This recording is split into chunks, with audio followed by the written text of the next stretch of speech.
con menos consumo. Es el nuevo Chery Tiggo 7 Pro híbrido, con nuevo sistema Start-Stop que ofrece hasta un 15% de ahorro de combustible y todo el equipamiento premium que lo destaca como su potente motor turbo, techo panorámico, cámaras 360 grados y cargador inalámbrico para celular. Encuéntralo ya en concesionarios a nivel nacional desde $23,990. Chery, innovación que no se detiene, con el respaldo de Corporación Maresa.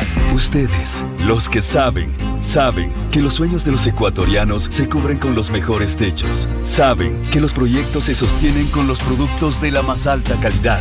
Saben que el único recurso que necesitamos para transformar el futuro es nuestra gente. Y queda claro que los que saben que Adelca lo tiene todo. Techos, tubos, perfiles, varillas, clavos, alambres y mucho más. Adelca, el progreso que nos une. Fin de espacio promocional y publicitario. Esta es la revista de opinión Democracia. Seriedad y credibilidad en todas partes.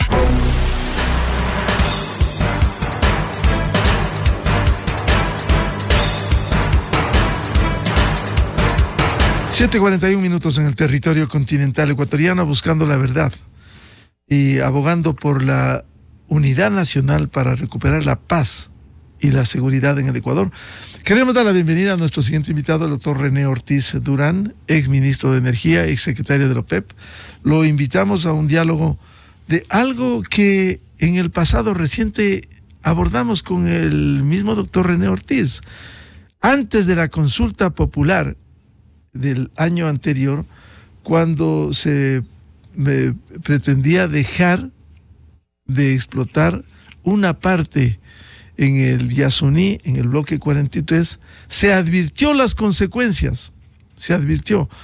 Gran parte de los políticos, por su andarivel politiquero, no entendieron, impulsaron esto y lograron que el pueblo ecuatoriano se pronuncie a favor de la suspensión de la explotación petrolera. Ahora resulta que estamos en reversa, remando contracorriente, pidiendo que haya por lo menos una moratoria para que no se deje de explotar este momento el petróleo en ese sector del Yasuní, porque se requieren recursos y por eso están buscando alternativas en la Asamblea para generar nuevos ingresos como el aumento del IVA u otro tipo de impuestos. En este caso es la disminución de lo que se viene recibiendo, algo mucho más grave, lo que se viene recibiendo por concepto de la explotación y la exportación petrolera. ¿Cómo enfrentar este momento? Se habla de moratoria, de revocatoria. ¿Qué debe pasar con el ITT? Doctor René Ortiz, buen día. Buenos días, Miguel. Muchísimas gracias por esta oportunidad de conversar con usted y su distinguida audiencia, para quien envío mi saludo muy cordial. Tema muy importante porque antes de que se produjeran los malos hechos hay que mirar la realidad. La realidad es que estamos inmersos en una guerra declarada. Se ha declarado una guerra interna, sí, contra el narcoterrorismo. Es decir, cuando hay una guerra se declara un enemigo. El enemigo es el narcoterrorismo. Y entonces, pegado a esta declaración de guerra interna contra el narcoterrorismo que nos tiene asolados a todos los ecuatorianos y a todo el mundo, porque nunca antes he visto yo históricamente un respaldo tan extraordinario de más de 37 países, incluyendo organizaciones como la OEA. Ya me hubiera encantado ver la Organización de Naciones Unidas también apoyando esto, pero no, estos están en otro andarivel. Pero en todo caso, regreso al tema importante. El tema importante es que hay que ver el mundo y el desarrollo. Y el mundo y el desarrollo, quiero decirlo, se hace con energía. Y la energía por el momento es totalmente dominada por el consumo de petróleo y gas natural. 85% de toda la mezcla del mundo de consumo de energía es energías del petróleo, derivadas del petróleo y derivadas del gas natural. Y entonces la realidad es que nos enfrentamos a un gran llamado, un llamado patriótico, moral, ético del presidente de la República. Dice, la realidad es que estamos viviendo una crisis económica también, paralela, no solamente aquí, sino en el resto del mundo. Y esta crisis económica se la combate tomando decisiones. Y entonces nos invita a la unidad. Dice, vamos a la unidad. Y la gente y las instituciones le han respondido no solo localmente, sino internacionalmente. Y le han respondido con un sí. Sí, vamos adelante con esta unidad nacional. Fantástico. ¿Por qué? Porque como consecuencia de esta declaratoria de guerra interna, pues nos enfrentamos a una realidad económica terrible, mala. Es decir, tenemos un problema de guerra por un lado y tenemos un problema económico por otro lado. La guerra no se hace sin ingresos. La guerra no se hace con declaraciones. La guerra hay que hacerla con economía, con una economía caminando, promoviendo. Entonces, el gobierno, lamentablemente, ha heredado una gravísima, gravísima crisis fiscal. No hay plata. Parafraseando al presidente de Argentina, Javier Milei, no hay plata. Y entonces recurre y dice, tengo cuentas por pagar, y todos sabemos, y gracias a su programa de todas las mañanas, afortunadamente podemos nosotros aprender toda la realidad económica que ha heredado este gobierno. No hay plata. Suma un total de lo que no hay plata que debe pagar, que son cuentas por pagar, más de $1,000 millones. Solo el déficit, hemos escuchado algunos, es de $5,700 millones. Pero hay otras cuentas por pagar, y dentro de esas otras cuentas por pagar hay una sumatoria total de $10,000 millones. No hay la plata. Entonces, ¿qué dice el presidente frente a este descalabro fiscal? Las soluciones son inmediatas. Hay otras soluciones mediatas. Hay unas soluciones inmediatas y hay otras soluciones mediatas y de mediano y largo plazo. Y dice, aumentar el IVA. Claro. Y está planteado, por supuesto, está planteado pidiendo la colaboración del ente más importante que tenemos nosotros del Estado, que es la legislatura. Y le dice, vamos a tener que aumentar el IVA, aun cuando tenga un carácter de temporal, de transitorio, de lo que sea. Pero vamos a tener que aumentar porque inmediatamente, ya, en este momento, necesito nada menos que $1,020 millones. Esa es la estimación de necesidades del gobierno para poder enfrentar la guerra que nos tiene asolados a todos los ecuatorianos. Pero también está planteado la focalización del subsidio de los combustibles. Hemos hecho suficientes estudios, hay cualquier cantidad de opciones y ahora toca tomar las decisiones para tomar el tema focalizar el subsidio de los combustibles. Y luego, detrás de todo esto está toda una decisión gigantesca que es proteger y mantener, ¿no?, las fuentes existentes de ingresos, entre ellas los ingresos petroleros, los ingresos mineros, las exportaciones, ¿no?, los ingresos tributarios y más austeridad. Ya se pide la austeridad en el gasto público. Todas estas temáticas las hemos estudiado, las hemos analizado gracias a su programa y le agradezco infinitamente, Miguel, que me permita comentar con usted. Pero ahí vienen la inmediata respuesta y dicen, sí, todos queremos apoyar. Claro, están todavía en el proceso de negociación política, pero ya vemos que van pasando los proyectos de emergencia. ¿Por qué? Porque aquí necesitamos una respuesta con renunciamientos. Aquí necesitamos una respuesta con sacrificios. Y bueno, yo digo sacrificios porque estamos viviendo una crisis. Comparativamente con la noticia de hoy, comparamos con Canadá. Bueno, ahora va a venir Canadá anunciado que va a ser mayor va a terminar la construcción de un pipeline que conecta la provincia de Alberta con el Océano Pacífico en la British Columbia. Y claro, le va a aumentar en tal magnitud las exportaciones de petróleo de Canadá que se va a convertir en el tercer país más grande del mundo de producción y exportación de petróleo y combustibles a Canadá. Es decir, le va a hacer más rico de lo que era antes. Le va a vender petróleo los canadienses directamente en el Océano Pacífico. ¿A quiénes? A grandes consumidores como China, como Corea, como Japón y muchos otros países del área del sureste asiático. Es decir, vea usted qué contraste tan terrible. Un país que sigue aprovechando de los recursos naturales. Y nosotros acá ya inmediatamente acabamos de escuchar que se ha formado una coalición ahí de los anti. Es decir, el amigo de mi enemigo es mi enemigo, pues.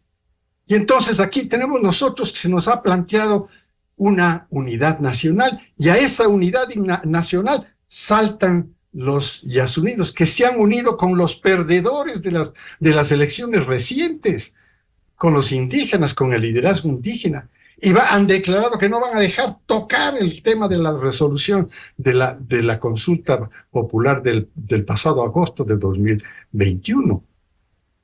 ¿Y qué decía esa consulta? Estaba mal hecha, y aquí lo denunciamos varias veces. Lamentablemente, instituciones como la Corte Constitucional y el Consejo Nacional Electoral no dieron cabida a estos reclamos naturales, por supuesto, conscientes de lo que estamos haciendo, invitando, por supuesto, a un derecho como la definición sobre una consulta, pero estaba mal hecha. Las condiciones que había hace 10 años cuando se lanzó la primera tesis, la primera propuesta de no desarrollar el petróleo del ITT, bueno, pues eso era hace 10 años cuando en el ITT, en el área del bloque 43, había solamente un bosque. Y las comunidades indígenas que viven de la pesca, de la caza y otras actividades comerciales, agrícolas, pero pequeñas poblaciones y comunidades. Hoy en día, y se les dijo el año pasado, y se les dijo anteriormente en todo el proceso de análisis a través de los medios de comunicación, no toquen eso. Eso está bien hecho. No toquen, no hay razón de exhibir que esta es una manera de responder del Ecuador. Vea cómo está respondiendo Canadá, un país rico, es un país pobre, y va a echar por la borda 1.300 millones de dólares anuales. Eso es lo que está dejándole en este momento el resultado, la explotación del ITT, de los campos petroleros del ITT en el bloque 43. 1.300 millones. Pero el conjunto, si se lograra cerrar la llave de esta producción, tendría un impacto de 16.000 millones de dólares. Permítame reiterar. 16.000 millones de dólares. ¡Qué bárbaros! ¡Qué locura! Estamos tan locos que podemos botar al tacho de basura 16.000 millones de dólares cuando estamos rogando que nos hagan un préstamo, rogando que nos pasen en la legislatura un aumento temporal del IVA para poder tener los ingresos y poder afrontar la guerra contra el terrorismo, el narcoterrorismo de una manera más efectiva. Estamos locos. Así no se maneja un país. Mientras en el otro lado del mundo, en Canadá, felices ya vamos a terminar un nuevo oleoducto para sacar más petróleo. Y en Noruega también. Y ahora también en Guyana, aquí en Sudamérica, en la parte del Atlántico. Se está convirtiendo en una gran potencia petrolera. Es decir, nadie ha dejado al petróleo al margen. No, si el petróleo es la parte constitutiva del desarrollo. Permítame reiterar, Miguel, 85% de la mezcla de consumo de energía se genera con petróleo y con gas natural. 85%. Todas estas utopías, porque ahí nos enfrentamos la utopía con la realidad. La utopía del cambio climático y de todo este proceso, esta gran transformación planetaria hacia la masificación eléctrica del planeta y con energías no renovables, con energías renovables como solar fotovoltaico, como wind power, etcétera, etcétera. Todas estas hasta el momento prueban no ser efectivas. Prueban que todavía falta mucha ciencia, prueban que todavía falta mucha tecnología para que puedan convertirse verdaderamente en reemplazo de las energías que hoy utilizamos, que son petróleo y gas natural.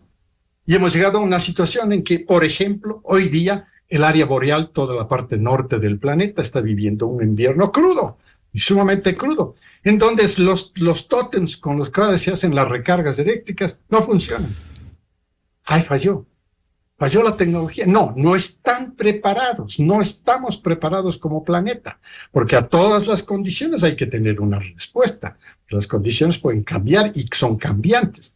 Y entonces, evidentemente, un invierno crudo que se presenta en el área boreal, en el norte del planeta, pues simplemente no permite que se hagan las recargas. Y ahora tienen que hacer toda una invención, bueno, para eso está el ser humano y tiene capacidad de poder inventar, crear y poner la tecnología nuevamente a un ambiente, también para que funcionen los tótems de recarga, también que funcionen en situaciones extremas de frío como las que están pasando. Doctor René Ortiz, ¿qué debiera ocurrir en la práctica con esta situación del ITT, este contrasentido?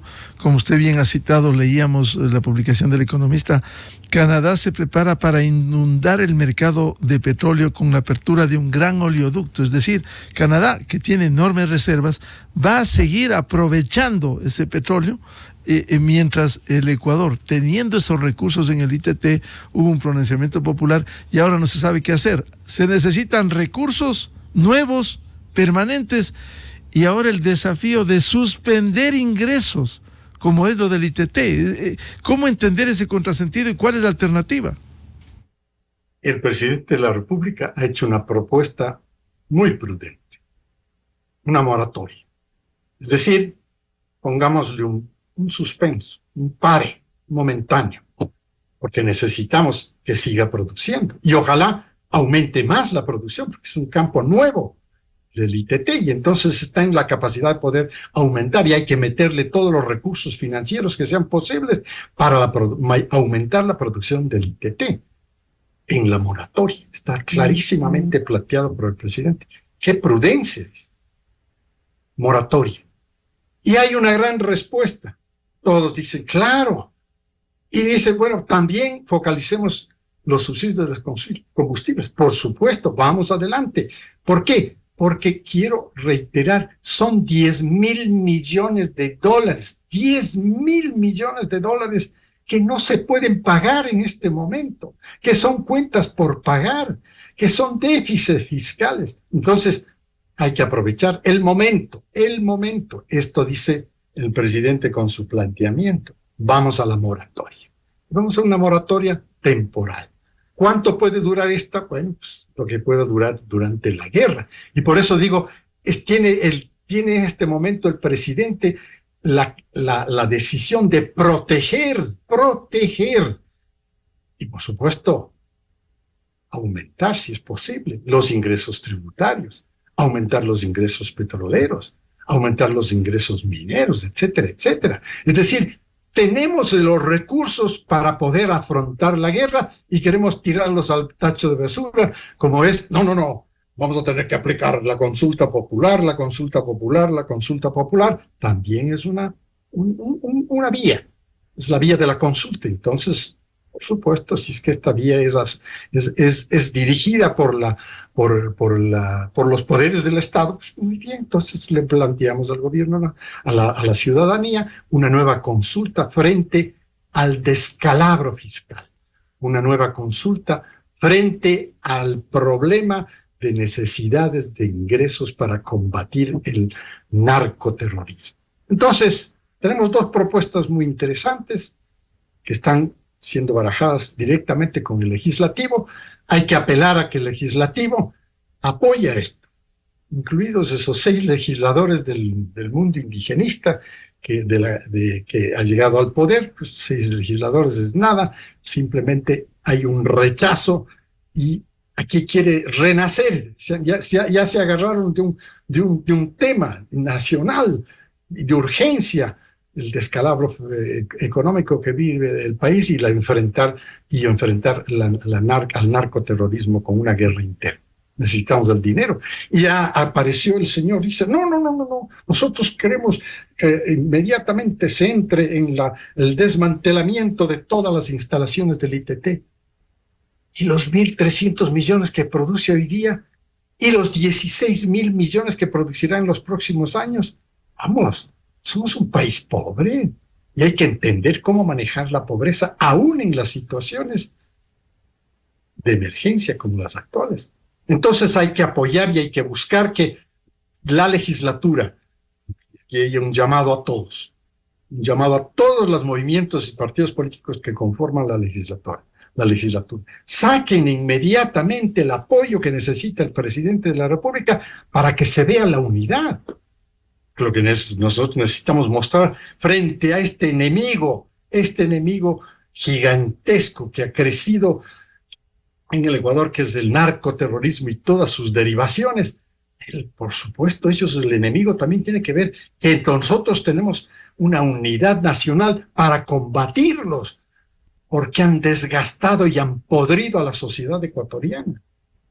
Entonces, pienso yo que la moratoria planteada por el presidente de la República para la explotación, moratoria de la aplicación de la consulta, de la aplicación de los resultados de la consulta del pasado 20 de agosto de 2021.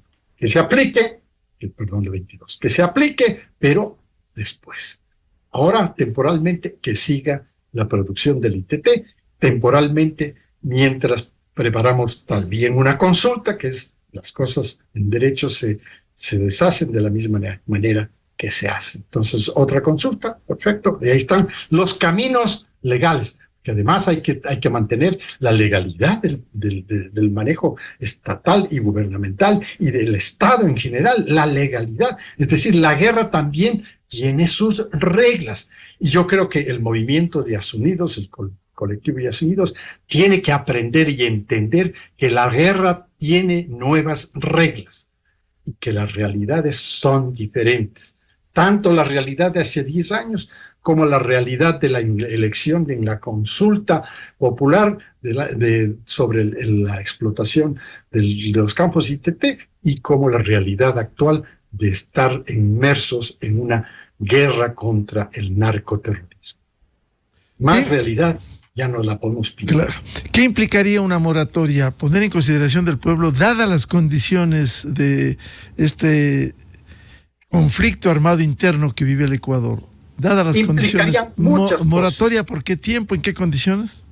No hay necesidad de ponerle tiempo, solo plantearle la moratoria. Por supuesto, dejar en manos del Ejecutivo, para eso es el Ejecutivo, toma decisiones. Si necesita un año, pues un año.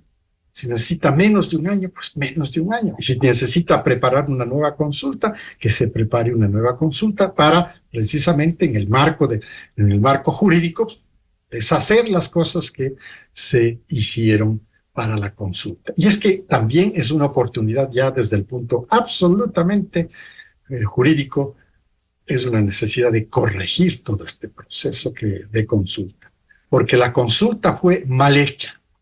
La consulta parte de principios técnicos equivocados. Dice la pregunta que nos hicieron a los ciudadanos ecuatorianos de no explotar el petróleo que está debajo del subsuelo. Este es un error garrafal, esto es un error craso, como se planteó. Se le advirtió en todos los programas, en todas las acciones de los medios de comunicación colectiva del Ecuador e internacionalmente también. Se le advirtió que está mal planteada la pregunta, es decir, se le indujo a la población a resolver un tema de una elección mal hecha, falsa, porque debajo del subsuelo no existe petróleo. Entonces, si es que desde el punto de vista absolutamente jurídico, aplicando cada una de las palabras que están en la consulta, Petroecuador podría seguir produciendo. Y aprovecho de lo que ya acabo de decir de Petroecuador, porque hay que ver quién puede hacer el aumento de la producción frente a las necesidades que vivimos en este momento. Pero Petroecuador tiene que seguir produciendo, porque la pregunta dice, no toque lo que esté debajo del subsuelo. Entonces, Petroecuador, no lo toque. Lo que está en el subsuelo, sigue nomás produciendo. No toque lo que está debajo. Lo que está en el subsuelo, continúe. Entonces, Petroecuador tiene jurídicamente, aun cuando esto fue un error, pero tiene jurídicamente la capacidad de seguir produciendo porque no está tocando debajo del subsuelo. Vean los errores a los que nos indujo una precipitada decisión de la Corte Constitucional, que hoy es la oportunidad de corregir, que hoy es la oportunidad que se pronuncie. Así como se pronuncian apoyando las tesis, que se pronuncien en este caso sobre la moratoria, que se pronuncien en este caso sobre la nueva consulta, para corregir los errores a los que nos indujo esa mala decisión, esa equivocada decisión, esa inconsulta decisión, y lo mismo al Consejo Nacional Electoral. Entonces ahí están las instituciones llamadas a colaborar. Este es el momento de la colaboración. Renunciamientos, sacrificios, correcciones. Doctor René Ortiz, hagamos el escenario el otro. Lo lógico es que se camine en una moratoria, dadas las condiciones extremas que vive el país en medio de un conflicto armado interno. De no darse la moratoria, de continuar la aplicación de esta consulta popular, ¿cuál es el escenario? ¿Comenzar a desmontar esto en 360 días? Lo que implica, por cierto, eso. Y segundo, dejar de recibir esos 1.300 millones de dólares que usted decía anualmente. Es grave. El otro lado de la medalla es, hay que cumplir con lo que dice la consulta. Bueno, el argumento de los Yasunidos, del grupo El Colectivo Yasunidos, era que aquí hay mucho que invertir desde el punto de vista de la conservación. Bueno, ya ha pasado casi más de medio año y ya vamos a cumplir un año. Que me cuenten cuáles son los proyectos que están planteados para sustituir en el bloque 43 proyectos de conservación. ¿Dónde están las ayudas internacionales? No hay ayudas internacionales ni siquiera para apoyar todo este proceso de la transformación del sistema de manejo de la energía en el planeta. La sustentabilidad la tuvieron que sumar en la COP28 de Dubái a finales del año pasado. Le tuvieron que sumar la inclusividad. Es que no se puede hacer una transición energética hacia el consumo masivo de energías no renovables, ignorando las no renovables, como el petróleo y el gas natural. Entonces la inclusividad ya está metida dentro de las decisiones mundiales de la COP28. Inclusivo. Y es que, claro, estaban solo pensando en la moda. La moda es el vehículo eléctrico. Pero no me voy a desviar del tema. Vamos al tema concreto. A ver, ¿dónde están las alternativas para compensar estos recursos que se van a perder? Si es que no se lograra el consenso para poder establecer uno de los procedimientos, o sea el de la moratoria, o sea una nueva consulta popular. ¿Dónde están? ¿Cuáles son? No hay. Quisiera escucharlos. O sea, no han dicho absolutamente nada. Lo que han ido es abrazarse con el movimiento indígena, que es el perdedor, el gran perdedor político para mí, es el movimiento indígena. 6 legisladores tiene en la asamblea, ¿no? Hay un rechazo a toda esa actividad beligerante, obstruccionista que ha mantenido el movimiento indígena. Y el liderazgo, naturalmente, ahora ha salido una fotografía, lo vi en una de los mensajes de internet, he visto la fotografía entre algunos representantes del colectivo de Yasunídos pegados al liderazgo de la CONAIE y del movimiento indígena. Y dice, no le vamos a dejar que se haga, que tiene que cumplirse el mandato de la consulta. No, en un momento. Piensen 2 veces. Son todas realidades muy diferentes a la que vivimos hoy día comparadas con las realidades anteriores. Las pérdidas serían gigantescas. ¿Y con qué las vamos a compensar? Pero hay más todavía. Se estima, porque todavía no se tienen los costos, lo que costaría desmantelar todo esto, que evidentemente hay que sacar todos los fierros. Y aun cuando nosotros hemos podido desarrollar como verdaderos íconos de manejo ecológico, prudente, con respeto a la naturaleza, el manejo del ITT es un ejemplo de perfección, de mantener intactos el hábitat de donde se desarrolla la industria. Y entonces, pero hay que desmantelar todo esto y cuesta, dicen, $500 millones. No hay. Pero si no hay 10.000 millones, ¿cómo va a haber 500? Y entonces hay que llegar a estos puntos de realidad, y por eso es que le invito al movimiento, al grupo Yasunídos a reflexionar. No es botar a la borda una decisión de una consulta, es establecer un momento de pausa, porque las necesidades son ahora, probablemente mañana o pasado mañana, cuando ya se esté reactivando toda la economía del mundo, que también está en pésimas circunstancias, la economía del mundo, y que nosotros podamos aprovechar precisamente de esa oportunidad para poder crecer económicamente. No crecemos. El crecimiento va a estar menos del 1%. Esto es un horror. Y va a ser peor en el 2025, cuando nos toque empezar a pagar también las deudas que fueron negociadas por el gobierno del presidente Moreno y que dieron la capacidad de renegociar 17.000 millones de deudas con 5 años de gracia. Ya se termina la gracia el 25. Ahora hay que empezar a pagar. Pero si no hay dinero y se quiere botar por la borda la producción de petróleo. Hay más petróleo en el Ecuador. Todo el suroriente está lleno de petróleo. Toda la costa de Progreso, la cuenca de Progreso, como se llama, está llena de petróleo y gas natural. Lo mismo en Costa Afuera. Es decir, es un país bendecido de recursos naturales y los queremos desaprovechar, ignorando que vivimos otra realidad. Y entonces, no hay dinero para desmantelar. ¿Cómo desmantelamos? Y luego no hay dinero para pagar todo lo que significa los problemas de incumplimientos que se generan de contratos que han sido firmados. Todo esto lo dijimos en varias ocasiones en sus programas. Entonces hay que invitar al movimiento, al colectivo Yasunídos a hacer una pausa. Tranquilos, vivimos una realidad diferente. Oye, sean parte de la unidad nacional, de esa convocatoria que ha hecho el presidente de la República. ¿Para qué? Para afrontar un peor enemigo.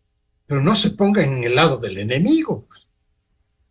Apoyen a la unidad nacional que invita el presidente Noboa. Y entonces estaremos viendo que le estamos poniendo un ingrediente importante para resolver los problemas inmediatos. No estamos resolviendo ningún problema de mediano o largo plazo. Ya vendrán esos otros problemas. Ya se les pondrá en el camino a la legislatura los marcos jurídicos se necesitan para la reactivación económica con mayor fuerza que se necesita en el mediano y largo plazo. Pero ahora, inmediatamente, ahora, en la coyuntura, necesitamos resolver el problema de que no hay plata, como dice parafraseando al presidente Javier Milei de Argentina.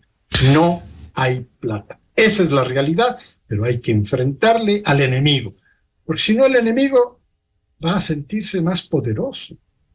Le ganamos. Es que ya nos ganaron algunas. Ya nos han ganado algunas. El enemigo este del narcoterrorismo. Ya nos han ganado algunas. Qué difícil le vemos. Pero qué bien que actúan las Fuerzas Armadas y la policía con los mandatos que ha puesto el presidente de la República en efecto. Bien. Concreto como el 111. Muchas gracias al doctor René Ortiz, exministro de Energía y Minas, exsecretario de la OPEP, para hacer estas reflexiones tan importantes en medio de una escuálida caja fiscal, el dejar de explotar petróleo, al menos en estas condiciones de una guerra, de un conflicto armado interno, dejar de recibir recursos que hoy se está buscando por otros caminos. Doctor Ortiz, muchas gracias por su atención a la revista de Opinión Democracia. Muchísimas gracias por su invitación. Permítame despedirme también de su distinguida audiencia. Enseguida, en la revista de Opinión Democracia. 8:16 minutos en el territorio continental ecuatoriano. Vamos a una pausa publicitaria y volvemos. Tenemos previsto diálogo con los siguientes invitados, el economista Pablo Lucio Paredes y el economista Fausto Ortiz, para hablar precisamente de los desafíos económicos. El aumento del IVA que está en debate en la Asamblea Nacional. Se habla también impuestos sobre las utilidades a la banca. ¿Cuáles son las verdaderas soluciones que requiere el país cuando esto pudiera afectar a la inversión? Desde 1984 con Gonzalo Rosero. La revista de Opinión Democracia. Siempre líderes,